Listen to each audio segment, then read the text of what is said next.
સમગ્ર રાજ્યમાં જિલ્લા અને તાલુકા પંચાયતો તેમજ નગરપાલિકાઓની ચૂંટણીઓ જાહેર થઈ છે। તે દરમિયાન જામનગર જિલ્લા બીજેપી કાર્યાલય અટલ ભવન ખાતે ગઈકાલે 1 એપ્રિલે અને આજે 2 એપ્રિલે એમ 2 દિવસ માટે ચૂંટણી લડવા ઈચ્છતા દાવેદારોને સાંભળવા માટેની સેન્સ પ્રક્રિયા હાથ ધરવામાં આવી હતી।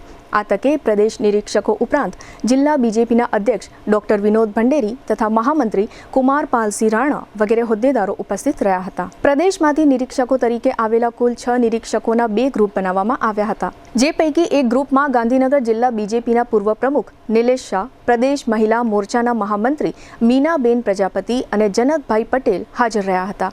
નિરીક્ષકોના બીજા ગ્રુપમાં બીજેપીના મહિલા મોરચાના પૂર્વ પ્રદેશ પ્રમુખ મધુબેન પટેલ, પ્રદેશના પૂર્વ સહપ્રવક્તા હિતેશ પટેલ અને બક્ષી પંચ મોરચાના પૂર્વ પ્રદેશ ઉપપ્રમુખ મહેન્દ્ર બાવલિયા ઉપસ્થિત રહ્યા હતા અને દાવેદારોને સાંભળ્યા હતા। આ સેન્સ પ્રક્રિયાના આજે બીજા દિવસે GTPL જામનગર ન્યૂઝના મેનેજિંગ એડિટર જયેશભાઈ રૂપારેલિયાએ અટલ ભવનની વિશેષ મુલાકાત લીધી હતી। અત્રે ઉલ્લેખનીય છે કે જામનગર જિલ્લા પંચાયત જિલ્લાની કુલ 6 તાલુકા પંચાયત અને એક પાલિકા સિક્કા નગરપાલિકાની ચૂંટણીઓ માટેના દાવેદારોને આ 2 દિવસ દરમિયાન સાંભળવામાં આવ્યા હતા।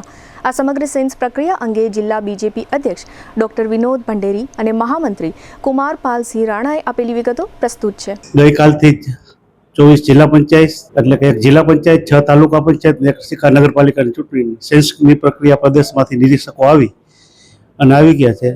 ઈચ્છુક ઉમેદવારો પોતાની માંગણી લઈ અને નિરીક્ષકો પાસે પોતાનો દાવો રજૂ કરે છે અને અનેક દાવેદારો ભાજપના કાર્યકર્તાઓ, સામાજિક આગેવાનોએ ટિકિટ માગવા માટેના દાવા રજૂ કર્યા છે। વાતાવરણ અને માહોલ જોતા ભાજપ હોય એવું લાગે છે। બધાને ભાજપમાંથી ટિકિટ માગવાનો એટલો ઉત્સાહ છે કે તે ભાજપમાં ટિકિટ મળે તો તાલુકા, જિલ્લા પંચાયત અને નગરપાલિકાની ચૂંટણી લડવી છે। અને આપ પણ જોઈ શકો છો, ભાજપ અત્યારે કિસાનોનો પ્રશ્ન હોય, ખરીદીના જે હતું સારી ખરીદી કરી, મગફળી, ચણા, રાયડો, એના પહેલાં કૃષિમાં કપાસની સહાય આપી, એની પહેલાં મગફળી, કપાસ અને જે તે વાવેતર હતા એમાં રાજ્ય સરકારે જે સહાય આપી હતી એનાથી આખો ગ્રામ્ય વિસ્તાર ખુશ છે અને એટલે જ ભાજપમાં ટિકિટ માટે અનેક દાવેદારો કરવા આવી રહ્યા છે।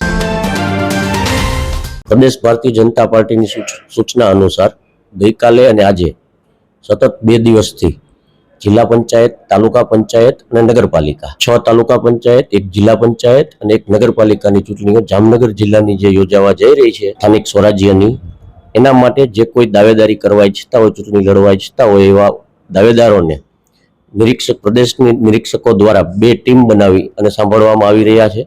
ખૂબ જ ઉત્સાહપૂર્વક વાતાવરણની અંદર સુમેળભરી માંગણીઓ આવી રહી છે અને આનંદની વાત એ છે કે જે લોકો ટિકિટ માંગવા આવી રહ્યા છે એ પણ નિકાલસતાથી જે કોઈને ટિકિટ મળે એને આવનારા સમયમાં જીતાડવા માટે કટિબદ્ધ હોય એવા ભાવના સાથે ટિકિટ માંગી રહ્યા છે। ત્યારે આવનારા સમયમાં ભારતીય જનતા પાર્ટીનો પરચમ જામનગર જિલ્લાની અંદર સંપૂર્ણપણે લહેરાશે એવો મને વિશ્વાસ